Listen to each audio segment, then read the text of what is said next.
नचनिया पढ़ने उस इंस्टाग्राम पर नचनिया पढ़ने के लिए आपके लिए नहीं है वो इंस्टाग्राम।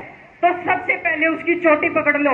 अगर आपसे नहीं होता तो मुझे बुला लेना, मैं आ जाऊंगी। कल घर से बाहर निकलती हो तो इस माँ बाप की पगड़ी का और इस माँ की इज्जत का थोड़ा सा ख्याल करके निकला करो। आप जब भी बाहर जाते हैं हमें कोई दिक्कत नहीं है, क्योंकि हमें अपने खून पर विश्वास है। ऐसे काम करने वाले घटिया नाजायज घटिया होते हैं ना, वो लोग करते हैं ऐसे काम। सम्मानित मंच, पधारे हुए सभी अतिथिगण, माताएं बहनें, पिता तुल्य बुजुर्ग व मेरे सम्मानित भाई, सभी को जय भवानी, जय मां करणी, जय भवानी। सुस्त हो गए आप लोग, जय भवानी का नारा ही नहीं लगा रहे हैं। जय शिवा सरदार की, जय महाराणा प्रताप की, जय शिवा सरदार की, जय महाराणा प्रताप की। ऐसे बोलना सीखोगे ना तभी कुछ बटेगा, अदरवाइज कोई नहीं पूछेगा। आज जो प्रोग्राम है उसके नाम से ही हमें पता चल रहा है कि जितने भी बच्चे जिन्होंने परिश्रम किया, लगन से मेहनत करी, उनको फल मिला। इनसे हमें सीखने की भी जरूरत है।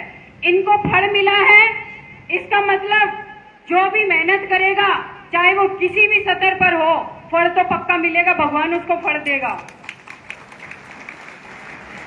बच्चों की प्रतिभाएं उज्जवल होकर के हमारे सामने आती हैं तो सीना गर्व से चौड़ा हो जाता है। हर उस माँ बाप का जिन्होंने रात को जग जग करके अपने बच्चों को पाला है और जिन्होंने संस्कार दिए हैं, उन माता पिता का। उसके साथ साथ जो राष्ट्र का और जो समाज का नाम रोशन होता है, उस वक्त हम भी जो सामाजिक सेवा करने के लिए आगे रहते हैं, हमारा भी सीना गर्व से चौड़ा हो जाता है कि ऐसे बच्चे हमारे हैं जिनको हमने एक ऐसे फौलाद की तरह तैयार करने का सोचा है जो ना कभी झुके और ना कभी रुके। ऐसे बच्चों को तैयार करने के लिए मैं कहती हूँ शुरुआत हो चुकी है। ये 10th तक के बच्चे आए हैं, ये शुरुआत हो चुकी है। आप लोग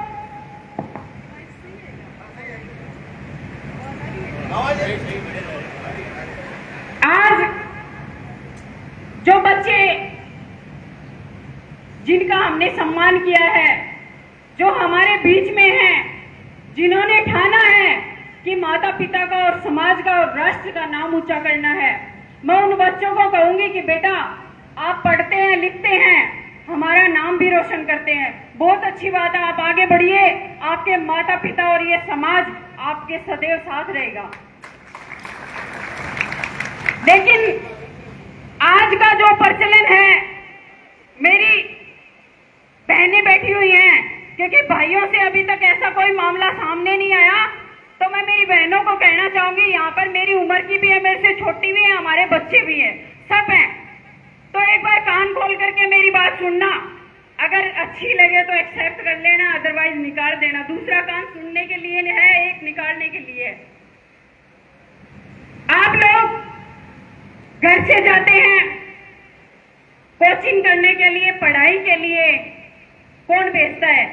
एक माँ भेजती है ना, एक माँ भेजती है ना बच्चों को, विश्वास करके ना कि मेरे बच्चे जैसे जाएंगे वैसे ही हमारे घर पे वापिस आएंगे। क्यों? यही विश्वास होता है ना हमें अपने बच्चों पे। अदरवाइज बेटियां जाती हैं पढ़ने के लिए। अभी मैं आपको अपनी खुद की बताती हूँ कि जब मैं बाहर निकलती हूँ तो मैंने देखा है कि कोचिंग का नाम लेकर के, स्कूल का नाम लेकर के बेटियां जाती तो हैं, अदरवाइज कोई इधर बैठी है, कोई उधर मुंह करके बैठी है। चलो हमें तो तुम मुंह नहीं दिखाओगी, हमें तो तुम नहीं बताओगी, लेकिन जो कीचड़ उछलेगा वो किसकी पगड़ी पे उछलेगा वो तो मुझे बता दो। वो कीचड़ किसकी पगड़ी पे उछलेगा वो तो मुझे बता दो। क्या वो माँ बाप पे नहीं उछलेगा, या उस माँ पे नहीं उछलेगा जो तुम्हें परवरिश करके आगे भेजती है? कल को ऐसा कुछ हो जाता है, आपने देखा होगा आए दिन फेसबुक मीडिया भरी पड़ी है, अड़ंगेबाजियों से भरी पड़ी है, आपने देखा है। डर लगता है ऐसे मामले जब सुनते हैं। हमारे परिवार में चाहे शादी लायक लड़के हो या लड़कियां हो, हम यही सोचते हैं ना कि अगर हम अपने बेटे की शादी करेंगे तो कल को हमारी बहू आएगी, हमारी सेवा करेगी, यही सोचते हैं ना। लेकिन होता क्या है, ऐसे मामले जो बताते हुए भी शर्म आती है। आप मेरे पिता समान भी हैं, मेरे बड़े भाई भी हैं, अब क्या ही बोलूं, आप लोग खुद देखते होंगे। बताने में शर्म आती है क्योंकि क्षत्रिय के घर जन्म लिया है तो शर्म ऑटोमेटिक आ जाती है, क्या करें। मगर इस पीढ़ी से मैं हाथ जोड़ करके विनती करती हूं कि मेरी बहनों, आप पढ़ो, आगे बढ़ो, खूब आगे बढ़ो, चाहे राजनीति करो या नौकरी करो, आपको कोई रोकने वाला नहीं है। हम आपके साथ है ना, आपको रोकेगा कौन? लेकिन जिस वक्त, जिस पल घर से बाहर निकलती हो तो इस माँ बाप की पगड़ी का और इस माँ की इज्जत का थोड़ा सा ख्याल करके निकला करो। आप जब भी बाहर जाती हैं हमें कोई दिक्कत नहीं है, क्योंकि हमें अपने खून पर विश्वास है। ऐसे काम करने वाले घटिया, नाजायज घटिया होते हैं ना, वो लोग करते हैं ऐसे काम। हमारी परवरिश में ऐसे काम नहीं होते। मैं आप लोगों से सिर्फ अपने दिल की बात कहना चाहती हूँ कि अगर हमारी बहनें कोई भी छोटी मोटी अगर इस, क्योंकि सपने मुझे लगता है कि ऐरे गहरे ये गंदगी आती है ना, वो सपने दिखाती हैं कि ये हो जाएगा वो हो जाएगा, पर मैं कहती हूँ कि जो आपके माँ बाप दे सकते हैं ना, गारंटीड है ऐसे दल्ले कोई नहीं दे सकता आपको। आप मांग करके तो देखो, अपने माँ बाप से डिमांड करके तो देखो, जान भी दे देंगे आपके लिए, हम तैयार हैं आपकी हर ख्वाहिश पूरी करने के लिए। मगर हमारी ये शान है ना, राजपूती पगड़ी जो आपने भी डाल रखी है, इसको कभी झुकने मत देना किसी के सामने। आप लोग जब बाहर निकलते हैं और अच्छे कार्यों में भाग लेते हैं, अच्छे कार्यों में नाम होता है, तो सही में फक्र से ये सीना चौड़ा हो जाता है। क्यों होता है? क्योंकि हमें नाज होता है अपनी परवरिश पे। लेकिन कुछ गंदगियों की वजह से सारे समाज को, सभी बहनों को, सभी औरतों को गालियां पड़ती हैं। हमें अब ये एक अपना नियम बनाना है कि जहां कभी आपको लगे कि ऐसा कोई काम हो रहा है तो सबसे पहले उसकी चोटी पकड़ लो। अगर आपसे नहीं होता तो मुझे बुला लेना, मैं आ जाऊंगी। लेकिन अगर सुधार करना है तो सबसे पहले अपने घर से सुधार करना होगा, तब जाकर के आगे सुधार होगा। हम आप लोगों को अच्छी परवरिश देने के लिए, अच्छे संस्कार देने के लिए मोबाइल देते हैं, लैपटॉप देते हैं या नहीं देते? देते हैं ना। सभी माँ बाप देते हैं कि हमारे बच्चे बढ़िया नंबरों से पास हो, आगे बढ़े, हमारा नाम रोशन करें। लेकिन ये जो फोन होते हैं ना, ये सही समय पर काम आने वाली चीज भी है, और कुछ एक मतलब सबको नहीं बोल रही मैं, कुछ एक ऐसे होते हैं जो इनका गलत उपयोग करते हैं। गलत मतलब गलत, जो निहायत ही गलत है, जो माँ बाप के लिए गलत है। तुम तो क्या पता निकल जाते हो, क्योंकि मैंने अभी 4-5 दिन पहले का एक वीडियो सोशल मीडिया पे वायरल हो रहा था, मैंने देखा वो वीडियो कि माँ बाप रो रहे हैं, बेटी के पैर पकड़ रहे हैं कि बेटी तू आ जा। इसके साथ मत जा, इसके साथ मत जा। क्यों भाई, 20 साल जो बाप आपको पालता है, तो क्या उस गठड़ी में बंधने के लिए पालता है क्या, या बैग में पैक होने के लिए पालता है? वो तो बताओ मुझे, समझे क्या? जो बेटियां बाहर जाती हैं उनके टुकड़े कर दिए जाते हैं, कभी बैग में भर दिया जाता है, कभी सूटकेसों में डाल दिया जाता है। उसके लिए तो पैदा नहीं करते ना हम लोग। हम लोग भी तो यही चाहते हैं ना, हमारे बच्चे आगे बढ़े और हमारा नाम रोशन करें, इसलिए पैदा करते हैं हम बच्चों को। ऐसे सीरियस मत हो, मैं सिर्फ समझा रही हूं। सीरियस हो गए आप लोग, इतना सीरियस नहीं होना है। हाँ, एक टाइम पे सीरियस होना है। जब भी बेटियों को फोन दो, मैं ये नहीं कहती सभी बेटियां एक जैसी होती हैं, लेकिन जिसको भी दो, हमारी अपनी है, क्या दिक्कत है देखने में? वो देखती हैं तो आप भी चेक कर लो ना एक बार। चेक करने में क्या दिक्कत है? क्यों, सही है या गलत है? सही है ना? क्योंकि हम आप लोगों को माँ लक्ष्मी, माँ पद्मावती के पद चिन्हों पर चलने के लिए पैदा करते हैं। हम आपको हाडी रानी के पद चिन्हों पर चलने के लिए पैदा करते हैं। हम आपको माँ दुर्गावती के चरणों पे जैसे वो चलते थे, उनके चरण कदमों पर चलने के लिए आपको पैदा करते हैं। आपको किसी ऐरे गहरे के लिए पैदा नहीं करते। आप हमारी शान है, आप हमारा मान है, और बनना है तो रानी लक्ष्मीबाई बनिए, झांसी की रानी बनिए। आपको सलूट हम खुद करेंगे, औरों की जरूरत ही नहीं है। अभी इंस्टाग्राम बहुत सारी सोशल साइटें हैं। सारा दिन जब काम नहीं होता तो जाहिर सी बात है हम सब चलाते हैं, देखते हैं।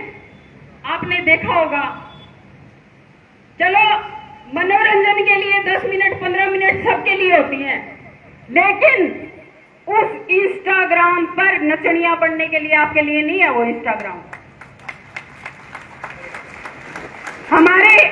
मुझे नहीं पता कि वो क्षत्रिय समाज के हैं, अदर समाज के हैं, लेकिन जब ये पोशाक पर पहन करके नाचते हैं ना, तो शर्मिंदगी महसूस होती है। क्योंकि हमने तो भाई, चाहे सुखदेव सिंह जी गोगामेडी कहिए या फिर हमारे पूर्वज कहिए, उनसे एक ही चीज सीखी है कि मान सम्मान के लिए या तो मर जाओ या अगले को मार दो। ये आप पर डिपेंड करता है कि आप नाचने में वक्त गवाती हैं या फिर तलवारबाजी सीखने में वक्त गवाती हैं। ये आप पे डिपेंड करता है। और मैं कहती हूं, यहां पर मंत्री विधायक कोई है? अभी नहीं है, ठीक है। तो मंत्री विधायक कोई भी हो, फर्क नहीं पड़ता, लेकिन जो ये अपनी सरकार है ना, खुद की सरकार, मैं सरकारों पे बात नहीं करती, सरकारों से हमें कोई लेना देना भी नहीं है, मैं अपनी सरकार, राजपूताना सरकार की बात कर रही हूं कि हमारी सरकार इतनी कमजोर भी नहीं है कि एक एकेडमी इन बहनों के लिए ना खोले जिसमें कि इनको तलवारबाजी सिखाया जाए। बड़ी बात नहीं है, तलवार सीखना हमारे खून में है, हमें सीखने की जरूरत नहीं है। 2-4 दिन खड़े होकर के तलवार चलाओगे ना, ऑटोमेटिक तलवार चलानी आपको आ जाएगी, आपको सीखने की जरूरत नहीं है। ये उदाहरण मैंने मेरी बेटी से देखा है। हमारी बेटी, हमने कभी उसको तलवार नहीं सिखाया, लेकिन जब उसने तलवार पकड़ी ना, तो सुखदेव सिंह जी गोगामेडी, उसके पिता, स्वयं ये कहने लगे कि बेटा तूने सीखी कब थी, मुझे तो बता दे। ऐसे जब हमारे अंदर ऐसा खून है, जब हमारे अंदर ऐसा शौर्य है, जब हमारे अंदर ऐसी वीरता है, तो हमें सीखने की नहीं, हमें तो करने की जरूरत है। आजकल नकाब बांध बांध करके निकल जाती हैं, स्कूटियों पे चढ़ जाती हैं, कभी कहीं चढ़ जाते हैं। मैं कहती हूँ जो ये साफा आपने बांध रखा है ना अभी अपने सिर पे, इस पे जो पल्लू आता है ना यही ढक लीजिए ना और थोड़ा सा तिलक लगा करके बाहर निकलिए, आपका तो स्वागत होगा। मैं कह रही हूँ छुपाने, मुंह क्यों छुपाते हो? मुंह छिपाओ मत, मुंह छिपाने की चीज थोड़ी ना है। अरे आप तो निडरता से अगले का पूरा वार समझो कि वो आपको कैसे देख रहा है, उसको मुंह तोड़ जवाब देने के लिए सीखो। आपको नकाब करके किसी से बचना नहीं है, अगले को ऐसा दिखाओ कि वो आपसे बचे।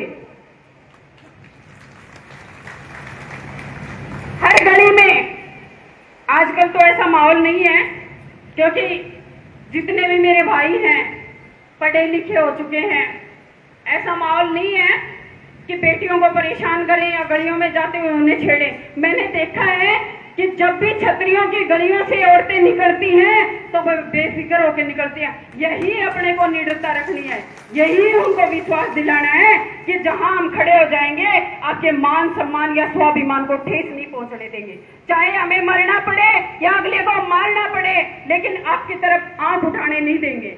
ऐसा अपना निडरता का ऐसा विश्वास बनाइए। ये विश्वास जिस दिन आम जनता को हो जाएगा उस दिन ये लगा लीजिए कि आपकी राजपूताना सरकार सबसे आगे खड़ी हो जाएगी। अब देखिए, आपकी भाषा मुझे समझ में नहीं आई। यहाँ पर बहुत सारे स्पीच हुए, अच्छे अच्छे भी हुए हैं, लेकिन मेरे पल्ले कुछ नहीं पड़ा। अब मेरी बात आपके पल्ले पड़ रही है या नहीं पड़ रही वो मुझे नहीं पता, क्योंकि तालियों से तो लग रहा है कि पड़ रही है। अभी जो पहले तो मेरी बहनों ने मुझे बताया कि यहाँ पर राजपूती हॉल चाहिए, तो पहले तो मुझे समझ में नहीं आया, अदरवाइज बाद में मुझे समझ में आया कि ये हॉल के लिए बोल रहे हैं। तो पहले तो मैं सोची कि चलो ये कह रहे हैं विधायक जी या मंत्री जी से मैं बोल दूं, लेकिन बाद में मैंने सोचा बोलने की जरूरत क्या है।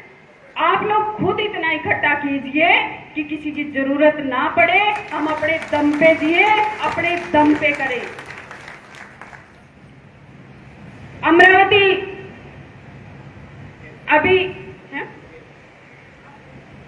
अभी जो अमरावती के बारे में मैं आपको बोल रही हूं, एयरपोर्ट का नाम जो आप लोग संघर्ष कर रहे हैं प्रतिभाजी पाटिल के नाम से,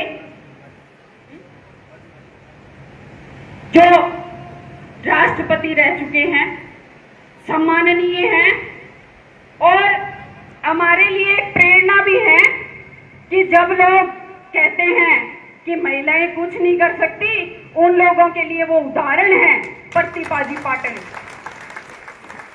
आज मैं कोई भी मीडिया के माध्यम से अगर मेरी प्रशासन बात सुन रहा है, शासन बात सुन रहा है, तो मेरी ये बात जरूर पहुंचा दे कि हम अमरावती में जो हवाई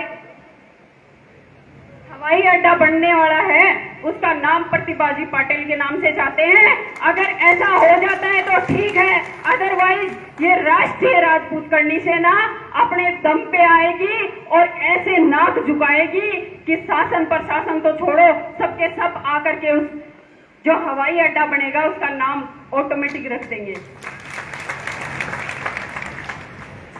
आपको पता है कि जरूरतें हर जगह होती हैं, हर समाज की होती हैं, मगर आपने देखा होगा कि क्षत्रिय ने कभी अपनी जरूरतों का किसी को एहसास नहीं होने दिया।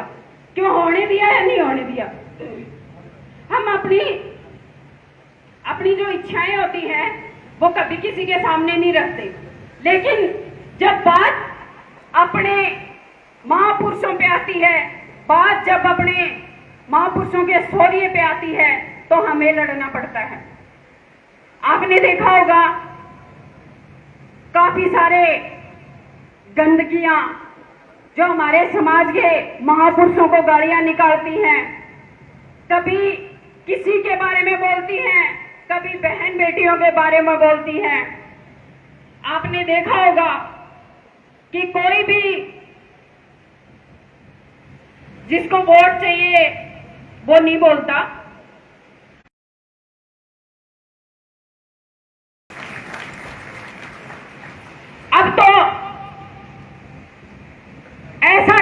चल चुका है कि जिसको भी सिक्योरिटी चाहिए वो सबसे पहले राजपूतों को टारगेट करता है, माँ बहनों को गालियां देता है या महापुरुषों को गालियां देता है।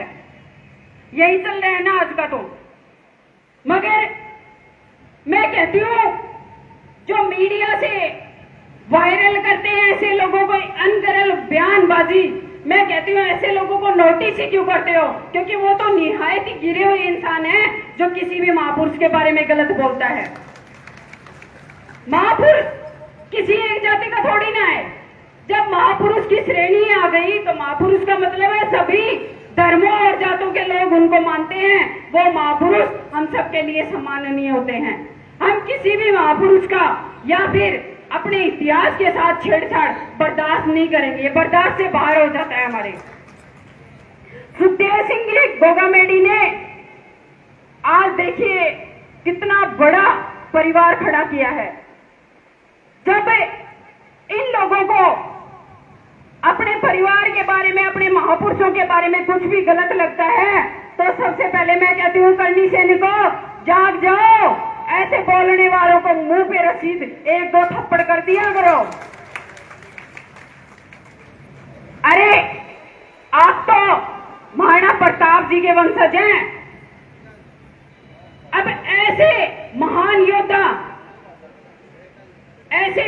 योद्धाओं का जो खून है ना आपके अंदर, ये तो आपको झुकने देगा ही नहीं, ये झुकने देता ही नहीं है। काफी टाइम पहले लोग कहते थे कि बस करो भाई, करनी सेना खत्म हो गई, करनी सेना ये हो गई। मैं कहती हूँ जिस दिन करनी सेना खत्म हो जाएगी ना, उस दिन तुम लोगों का वजूद खत्म हो जाएगा, गारंटी देती हूँ मैं ये बात। तुम्हारे मुद्दे उठाती ही करनी सेना है। और करनी सेना का मतलब जो माँ करनी सेना, माँ करनी के जो सैनिक है ना, ये वो करनी सेना, ये कभी झुकती नहीं है।